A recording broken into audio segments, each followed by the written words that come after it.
Are you in a codependent relationship? If you are, today's podcast, Sissy and I, we're going to talk about some of the ways that you can tell if you are, and maybe some of the things you can change to make it a more balanced relationship. So stay tuned.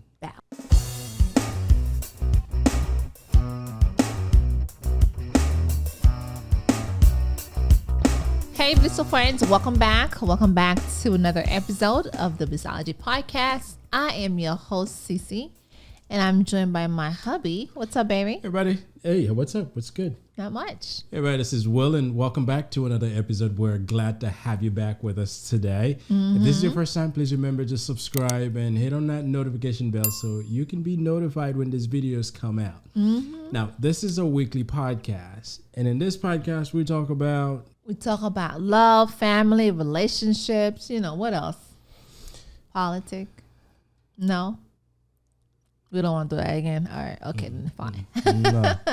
So let's not do it. As you guys know, before we get into the topic of the day, we'd like to jump into our blissful moment. I don't know if I want to call it a blissful moment for me because the kids are going back to school. You're going to cry on the first day again? You guys She cried last year. Hey, babe, you want to say hi to your people? Hey, guys. It's really hard for me today. It's hard. Was it last year? Yes, it was last year. Yeah, it was last year. I had my reason last year or the year before because of COVID, and they were going back to school. And I was like, but I don't know if it's a blissful moment. Yeah, I'm happy they're going back to see their friends and, be active again because throughout the whole summer they were home reading, which is good. They had their schedule. They didn't read all summer. You not home, so you don't know. Not all day, not every day. Okay, they had their specific days, but towards the end of summer, they're like, forget it. Okay, but I don't know if it's a blissful moment again. I feel like the kids are going back. You guys should be happy. You're gonna be free. I mean, I'm gonna miss them. That's what I'm trying to say. I will be, alone. I will miss my little girls. Yes, I will, baby. I will definitely cry on the first day again. And I hope you're home to give me comfort. I will not be home. But I'll do the drop off in the morning. I'll probably leave her home while I do I will the first be day going. drop off. So we always go together during a drop off. We always go together. I think somewhere in either in New York or somewhere up north. School started last Monday. Actually, this Monday, the 1st of August. Well, the kids need to go back to school. Yes, they do need to go back to school, and I do understand that this is where they get their education. But and for me, it's the attachment. We get very. You don't have to say you can homeschool them. They don't want that. Well, any kids in their right mind would they don't go want and hang that. out with other kids. So I would love to homeschool them. I would love to homeschool them. Hire someone to homeschool them. Yes. I would love to do that because I'm running businesses. I don't think I'll have the time to teach them and homeschool them. But I would love to hire someone to homeschool them. But I don't think this is an option that they want to have because they'd rather be with their friends. Yes, who wouldn't be? Built self-esteem, self-confidence, and built their social life. Yeah, interact with people. They want to hang out with you all the time. They want to hang out with other kids. You're grown Baby, that's up. harsh. I'm hurt. Yeah, deal with it. Okay. There you have it. It's a good thing the kids are going back to school. Listen, this just spent 2 months here. And which went by way too fast. They were trying to get as creative as they could. They did. To find things to do. And we were, trying to be as creative as we could. But you owe them. Oh, yeah, I still hold them a game day. You sure do. That's going to happen this weekend. weekend. They mentioned it, so hopefully they'll forget. Oh, no, I didn't forget. So it's going to happen. How about we do that? Okay. So so now I have to spend 2 hours playing games. But how you going to... You suggested to do it. You made a promise. Towards the month of June or July. But the game that they wanted, I don't have it anymore.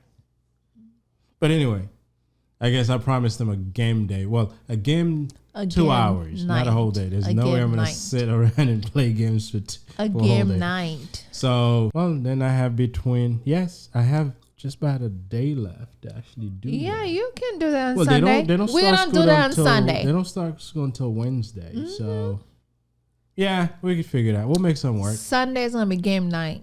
We're going to lock you in the room with them and play games, okay? But that's my Blissology, baby. Yeah. I mean, I'm happy the kids are going back to school. I'm happy and sad, okay? Let's just play this way. I'm happy and sad. I'm happy that where my time is not being tied up, where I'm not able to go out there and do the showing or do things that I need to do. And I'm sad because they're not going to be with me. I'm not going to be home with them. They're going to go back to school. That's why I'm sad. So it's a happy and sad moment. Some people's got issues. I'm just saying. That's my life. Happy. Let me be, okay? So now let's get into the topic of the day, baby. What are we talking about today? We're talking about a relationship where you find that you are codependent. Yeah. You know, you find one person or one partner or one spouse is relying. More needy. Yeah, literally needy. You know, you find one is sacrificing a whole lot For the to other keep ones. the other one happy. Yeah, and for the the other one's one's happiness. just sitting back, just relaxing. You know, it does happen. I've seen it happen. I've seen it happen in a lot of homes where one does the most sacrifice. Not that we're talking about, you know, when your husband go to work and then you're home with the kids or anything like that, but we're talking about one that rely a lot. Well, that could be, you know, one's doing all the work while one is just relaxing. Now, that may be work where you're making the money and the other one's just spending it. Like there's no tomorrow. Or one where all the housework is all in one and one just doesn't care. Yeah. Or we're talking about school. It may be one handles all the school stuff and the other one behave like they don't have kids. True. That's a good point. So it could take a different shape and forms as to how. That's a good point. You know, you could be codependent in a relationship. And relationship like this tend to have problem, or the people in relationship like that tend to have some kind of problem. Yes, absolutely. Yeah. Absolutely agree. Because sometimes you be like, okay, why you not being part of this? Why you not jump on this with me? You know, I'm one of those people. I don't want you to tell me to do this. As a person, I'm thinking, okay, I need to do that. I don't need to depend on my husband as much. I mean, there's certain things I don't do and certain things I do. Well, there are things that are common sense, right? If your partner is doing something and you can lend a hand. For sure. Yeah, but if you're doing the kids' hair, I don't have to jump in and do the hair. Hair's not my thing. Here's the thing. We've done kids' hair where I'm doing one's hair. My husband is unbraiding the other one's hair, right? But because she asked me. Babe, I was giving this to you, like, you know, common sense. You thought about it. Let me help you out by unbraiding hair. I don't think about it. However, if it's something I can do and I'm asked to do it, I'm not gonna throw a fit and then refuse to do it. Because at the end of the day, it helps the kids, because the process we get through the process a lot quicker, and it kind of takes some of the load off of you. So yes, I don't always think of it, but if it's been brought to my attention, I'm good with it. I know. You know, I have to be honest. I don't always think of all these things. Yeah. However, if it's something I could do, and you say, "Hey, baby, help me with this," and if I haven't done it and I need some pointers, you just show me how, and I can figure things out. And I figure it out and make it work. You do make it work, honey. You do. Yeah. You do that. But you know, some of the problems that runs into relationship where there's, you know, it becomes a codependent is sometimes people don't respect others' boundaries. Yeah. Where, you know, I may only care about my own and completely disregard the other person's. Yep. Yeah. Yep. And sometimes it could be one person is more controlling than the other. Manipulative. Yeah. They manipulate you into doing whatever they want, And the other while they person sit is around like, and they watch you. yeah. The other person is just like, whatever. Just don't do much, right? Yeah, it could happen. And you know, hey, listen, if your relationship is like this and you're happy, and there are people that are good with doing things and they have no problems. They just want to do things for the sake of doing things. Yes. And if that's the case and it's a mutual agreement you have, maybe that's what you wanted. Or maybe not. Oh, you know what? Sometimes it works both ways. It may work for you, it may not work for the other person. But I know there's people who really like when their spouse is very like go-getter, right? Let's get it done. Yeah. Let's not dwell in it. It's not. I used to be. Let's think about it. Let's sleep on it. This one will take days thinking about something. You know, it doesn't mean that I'm depending a lot on him. I'm just like, I gotta pray about it. You know, let me involve my God into it before I make the decision. Yeah. And listen, here's a few things that a few signs you can look for within your own relationship to really see whether or not it's a codependent relationship. Yes. Right? And absolutely. And one of the first one we looked at is people pleasing. I used to be a people pleaser. Well, I'm not anymore. You like people to be happy. Or you don't like criticism. Well, you used not to like criticism.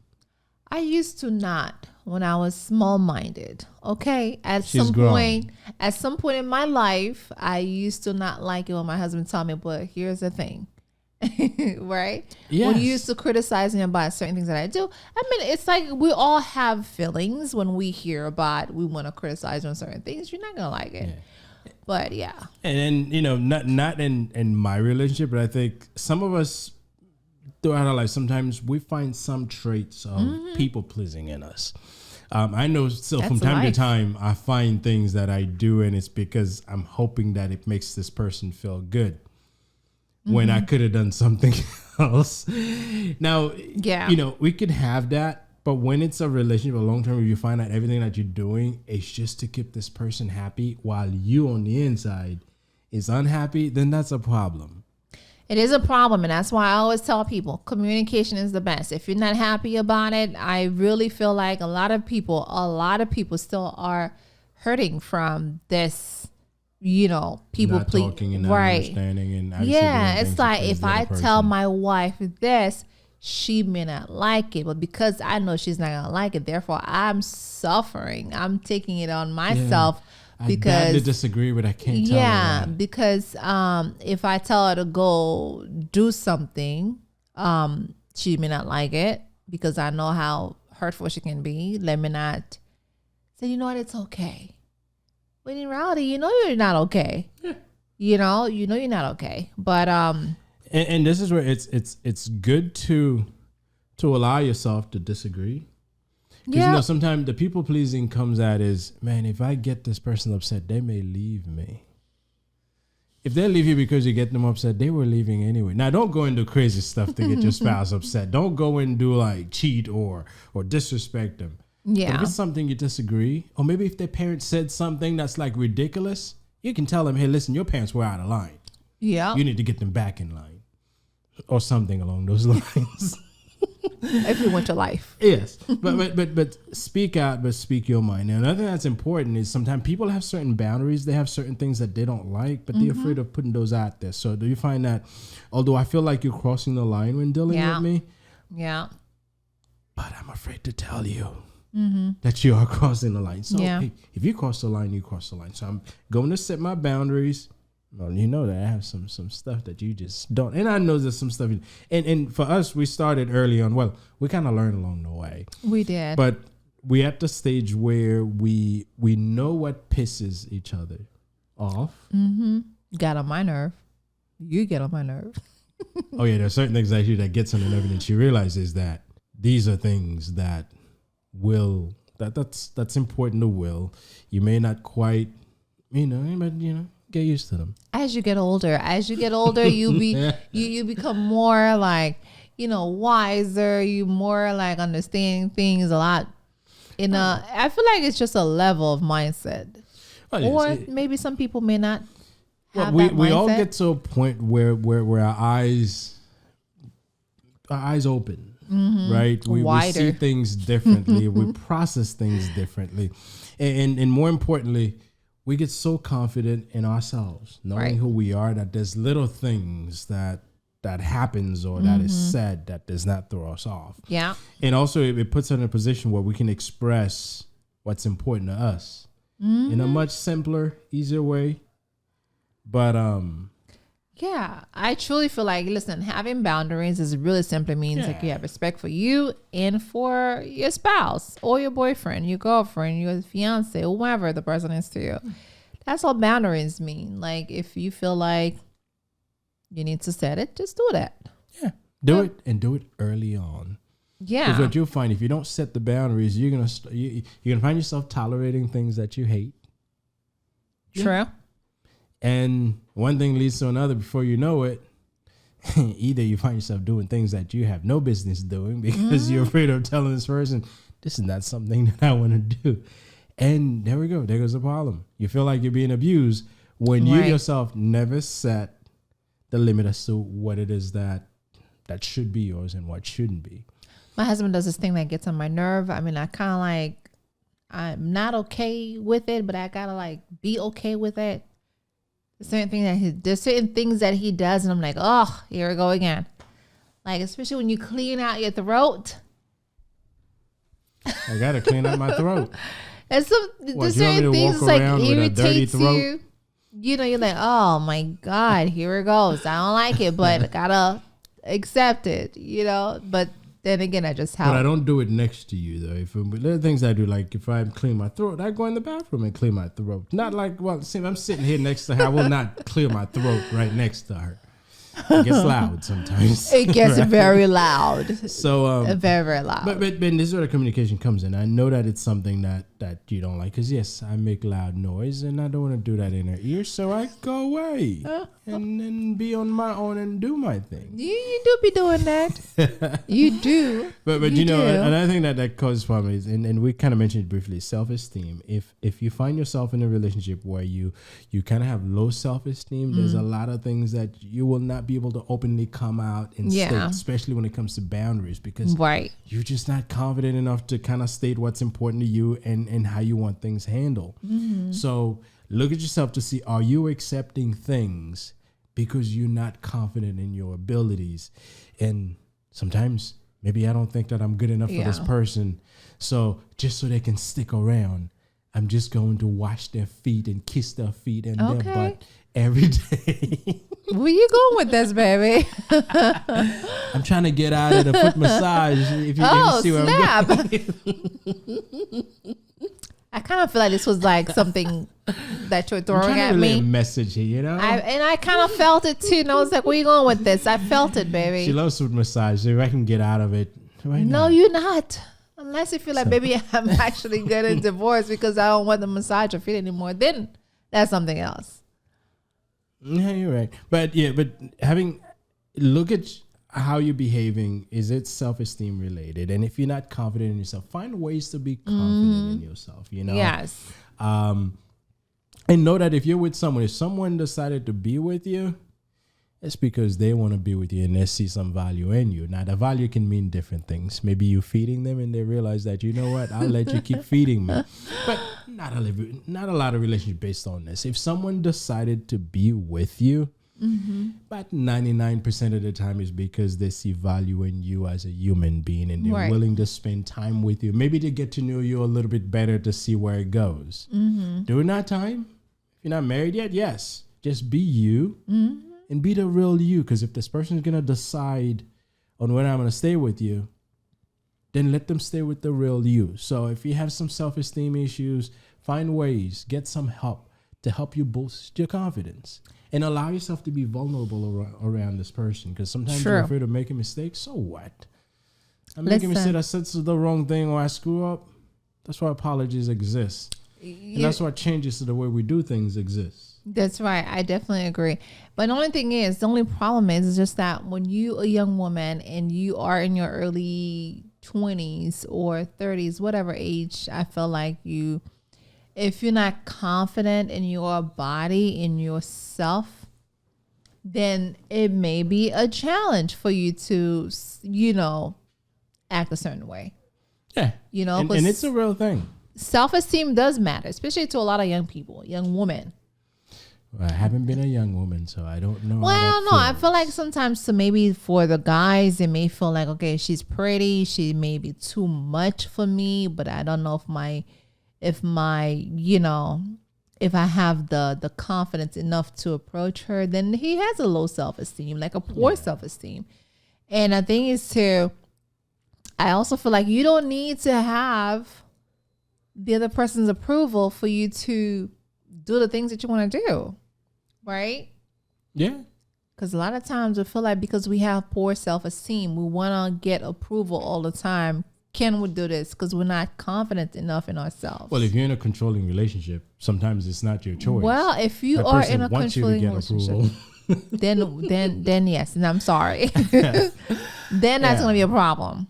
Yeah, and confidence sometimes could be where either the size, your color, because some people, I do have my virtual friends, and there's one of them that's very, very bad when it comes to her skin tone. She felt like she thinks she's the darkest girl in the world. And that's an issue. That's a problem. And she had to accept that. And I think when it comes to poor self-esteem, it's either body image, body size, right? Mm-hmm.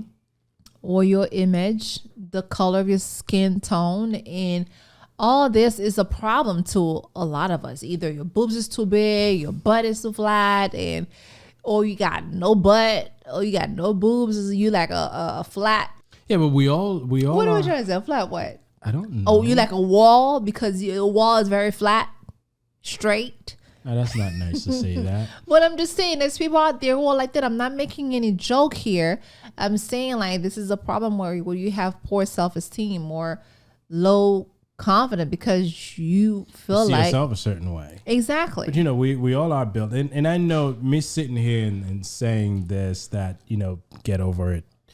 That's it's not easy. No, it's not easy. And sometimes you have to get some assistance. Sometimes you got to get some therapy. Sometimes you have to have the right people around you, because sometimes you find people develop that low self-esteem is based on what they've heard most of their lives. Mm-hmm.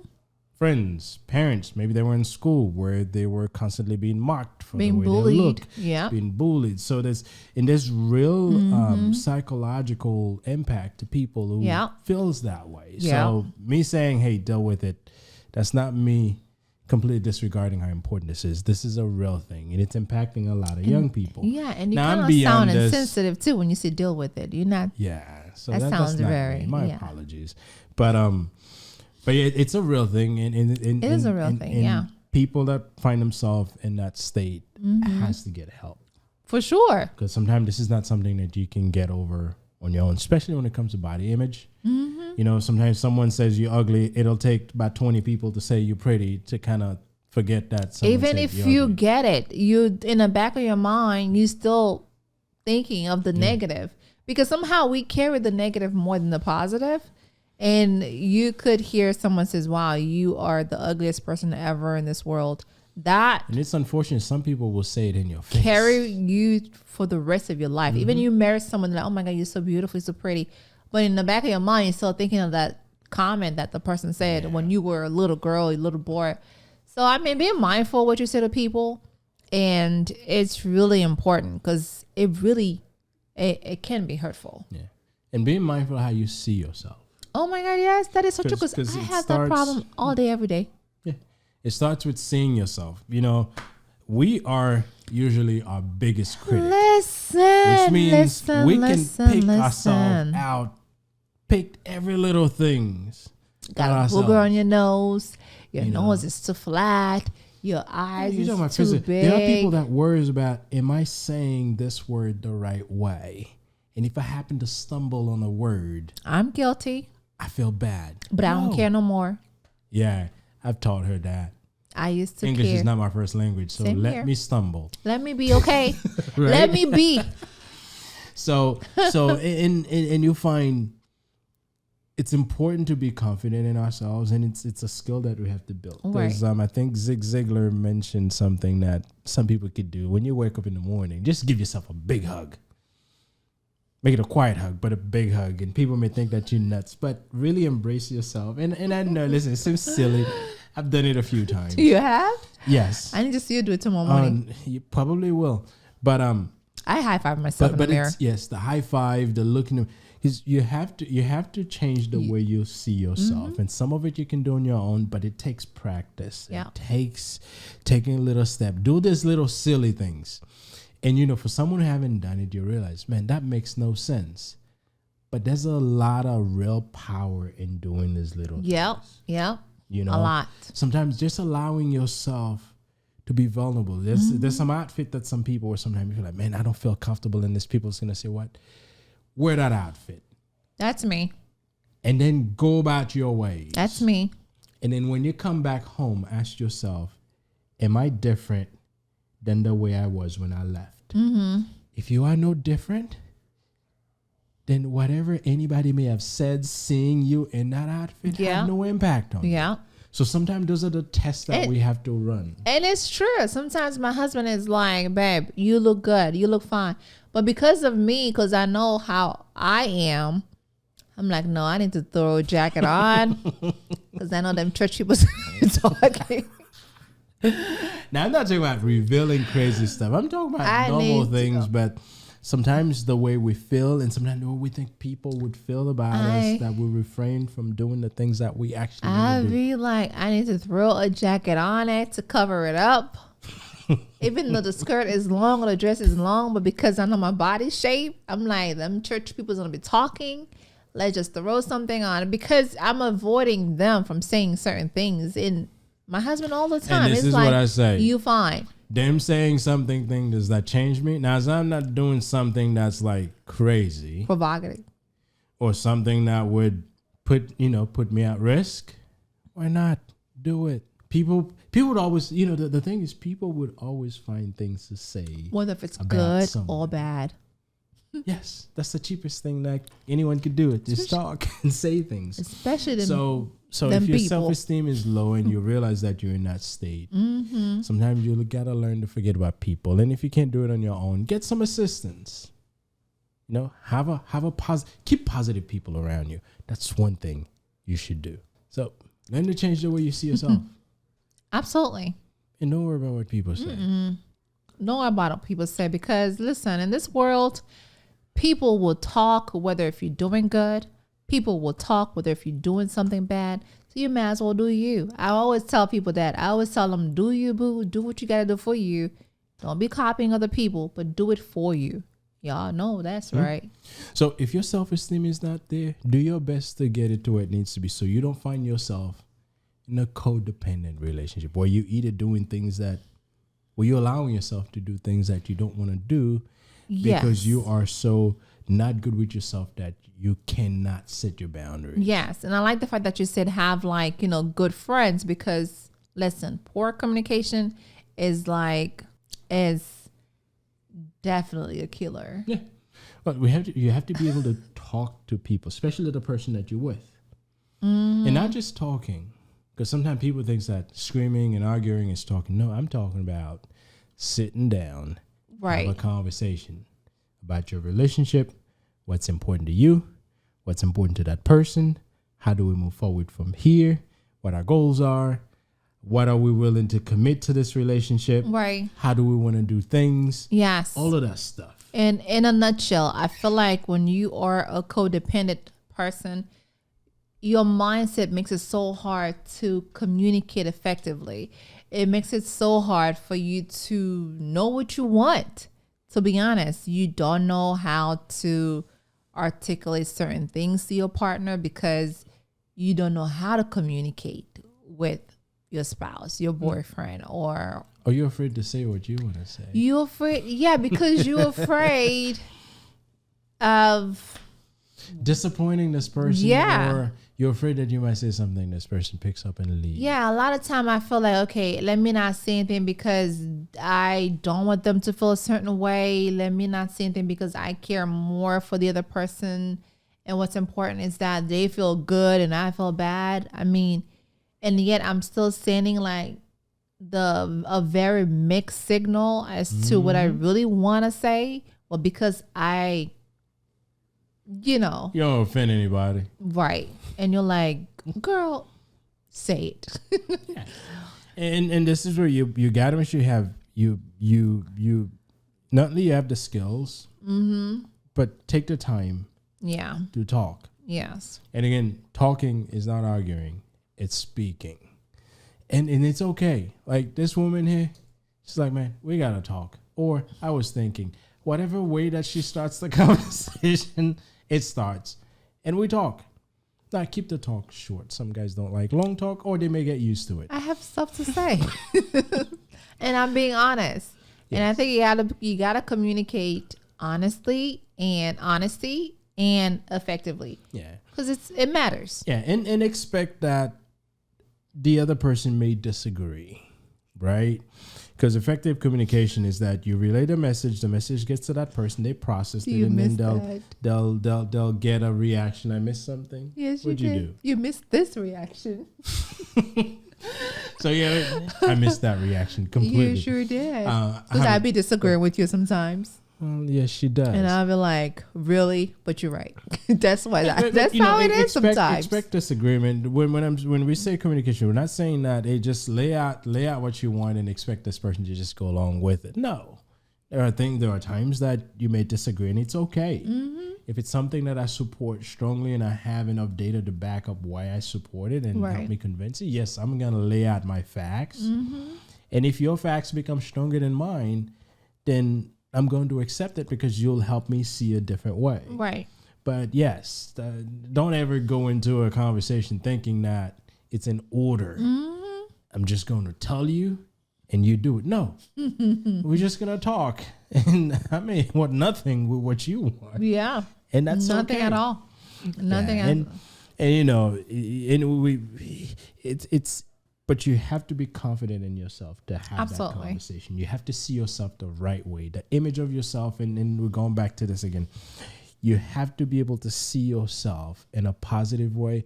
You see yourself capable of handling things. And that's only you're going to be able to take that disagreement. Because believe me, if you're not strong in yourself and you go and you sit down, you're communicating, and this person just throw a rejection at you, you're gone. You go in the corner and start crying. Poof, you out. Yeah. So you have to be good with yourself. Absolutely. And you know, disagreement to many people is like rejection. Yeah, for sure. You know, it's like a slap in the face, a kick in the gut, and it throws you no. It doesn't feel good. Listen, there's a lot of things in life that doesn't feel good, but that doesn't mean feel good. Yeah. Listen, some people take rejections very, very, very, very hard. Yeah, they go into that dark mode. So dark moment. Seeing yourself right is important in communicating and laying out your points and laying out your boundaries and letting your partner know how you'd like things to be.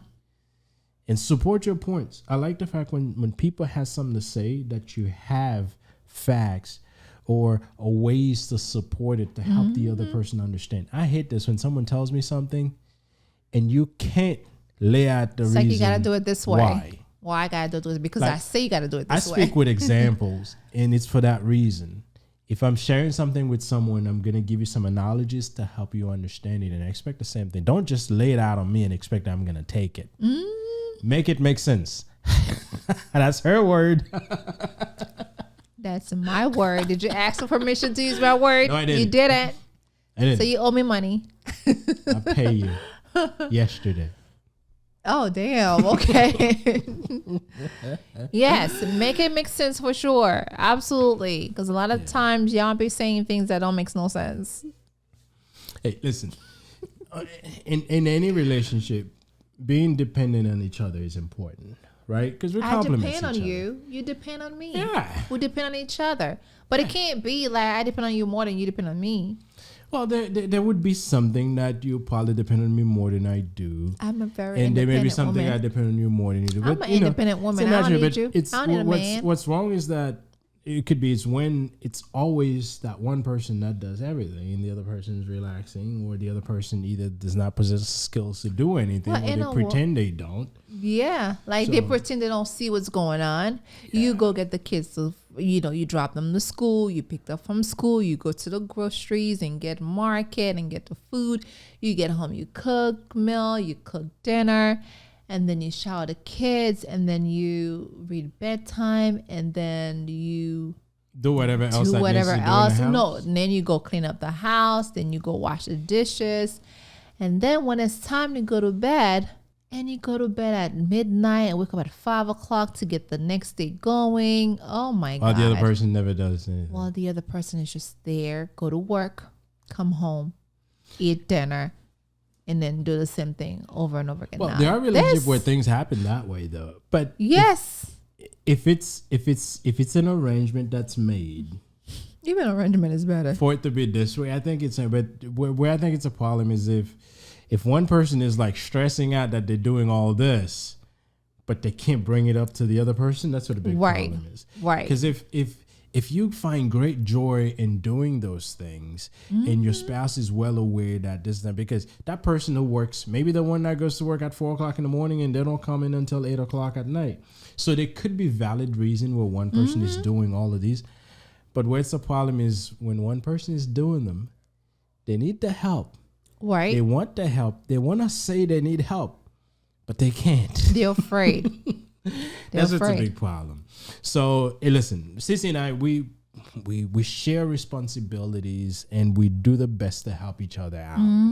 And many times there may be something that one of us haven't done before, but if the other one needs the help, there's no holding back in asking the help. Right. And always expect your partner to be able to help you with whatever they can. Now, I'm not going to be working in the car and come and tell, see, listen, I need you to get this and go do this in the engine. I'll do it. No, I would not trust her to do it. I'll ask her to grab me the tools. Not just a specific, I said, give me the toolbox because it'll take me a lot longer to explain what tool I need. You got that right, because I'll be like, maybe which one is it? What does it look like? Does it have a head? Just like there's certain things Sis is doing, she may not need my help or she may be harassing me because it may not be something that I can really help with, and that's okay. Not that you won't be able to do it, but I prefer to just do it myself. I can do anything, so if she asks me, I'll figure it out. I need you to fix my glasses for me. No, I can't solder. I can't. You can. I don't have the tools. Based on what the technician said yesterday, you can. I do not have the tools. Yes, you do. So listen, there's a lot of things that can stress out a relationship, right? Oh yes. And the key is to make sure that you know what type of relationship you're in, you understand your partner, and you have a plan. And the plan is whatever you make it, but make sure that it's a plan that's understood by both parties. Yeah, just don't be afraid to be alone. Listen, a lot of time I'd rather be alone than be in a stressful relationship where it's not going nowhere, where I'm miserable. You haven't been alone. I mean, I'm just saying. How do you know what it feels to be alone? I've been alone when y'all go to work and go to school. But when you go to work, the kids go to school, I am alone, okay? I'm by myself with God. And there's a lot of I'm by myself. You know, sometimes you find there's a relationship that you're in is so stressful that, like, what's the point? I haven't been, so I don't know what it feels like. But if you find you can be more peaceful by yourself than being in a relationship, then you'll probably be better off by yourself. Better off being alone, because that's when you're happy. There's very few people that's ever experienced true loneliness. Me being at work and the kids in school, that's not really true loneliness, because you expect us that we're going to be home later in the day, right? But that's a good half a day or 8 hours home alone. Cece's loneliness experience is not enough to base any decision that you make on. But Harry, if you're in a relationship and you're stressed out, it's always good to look to see, is the amount of stress that I'm dealing with right now, if I were on my own, would it be the same? Or is the amount of loneliness that I'm going to experience would be more beneficial to me than staying in this relationship? Yeah. You make your own decision as to what makes sense for you. And at the end of the day, make it make sense though. Make it make sense to you. But at the end, it's your life, and anything that you do, you'll be the one living with. Right. If it's better to be alone, which I've never been crazy alone, so I don't even know how to tell you what that feels like. It feels freedom. Where you're not attached to someone that's telling you. I don't know. Don't take my word to it. But anyway, be in a relationship that that helps if you have to be in a relationship. Right. Be in a relationship that makes sense for you, that helps you grow, that fulfill you, that allows you to be yourself. A relationship that's uplifting you as an individual. Be with a partner who understands you, a partner who's there to support you, to help you be the best version of you. And you'll be fulfilled. If you're in a relationship when you don't feel good, then you make the call. Then get out. I'm not telling anybody to break up their relationship. Make your decision. Get help. Okay. A lot of us, African American or Black people, we don't like to go to counseling or get therapists. It's important to get a therapist. Go to a therapy. Find someone. Talk. Don't just call a friend. Work if you trust a friend, if you trust that friend, really trust them. But it's always best to reach out to a professional. Yes. If it's something that you really see, there's there's a need. I need to work this out.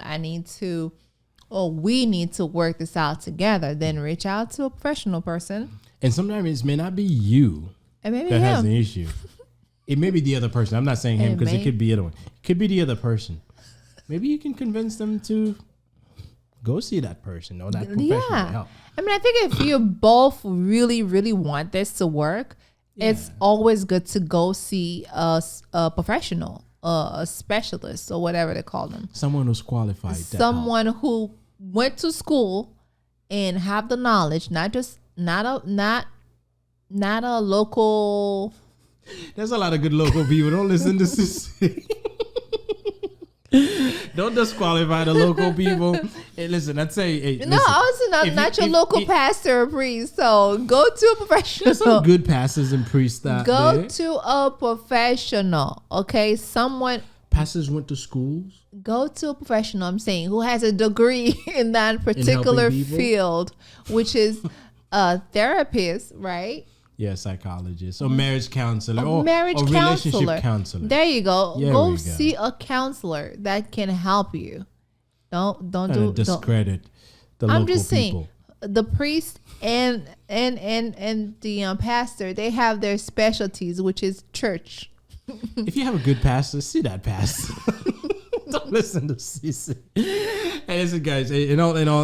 Put all kidding aside. Listen, I wish that any one of you guys, if you're in a relationship, that you're feeling fulfilled and you're feeling that it's getting you where you need to be. And if you're running into difficulty where you feel like maybe this is a codependent relationship where one is that things are off balance, then if you value this relationship and you want it to last, seek help. And if your local pastor is the best person to go see a local pastor, your local priest. However, if you can go see someone on reference, that's important. Yes, professional. And obviously, don't go and tell people your business. Mm-hmm. But if you can be referred to someone, a professional, she wants you to say that. Then do that, because at the end of the day, it'll help you get things sorted out. Absolutely. On that note, we appreciate you guys listening to our podcast today on. Are you in a codependent relationship? Mm-hmm. And if you are, do what you need to do. So please like, subscribe, and share this video with whomever you think this may be beneficial to. Yes. Cece likes it when you like it. Okay. She likes it when you comment on it. She likes it when you subscribe. And she likes it when you share. Mm-hmm. And the bell too. Oh man, I delivered on my promise. I promised on the last podcast that I would get it right, and I did. Almost. So kudos to me. You almost got it right. What did I miss? You didn't say tell them to click on the bell icon. She likes it when you click on the bell icon. There we go. So guys, don't forget to check us out on the audio channels, the SoundCloud, Apple Podcasts, Spotify, TuneIn Radio, iHeartRadio. And here on YouTube. Of course, here on YouTube. You're watching us there. So we appreciate you guys. We appreciate the support. Please keep sticking with us. And if you have any suggestions and any topics you would like us to cover, please put it in the comments. Or email me. Email me at IamCeCeBliss@gmail.com, which I've been receiving some of your emails. I appreciate you guys. Thank you so much. And thank you to YouTube as well for boosting our videos lately. We've been getting a lot of views and those, Okay. It's going to keep on going. All right. Y'all will see more content and more stuff coming, so stay tuned. So on that note, we will see you on Saturday. Peace. Bye.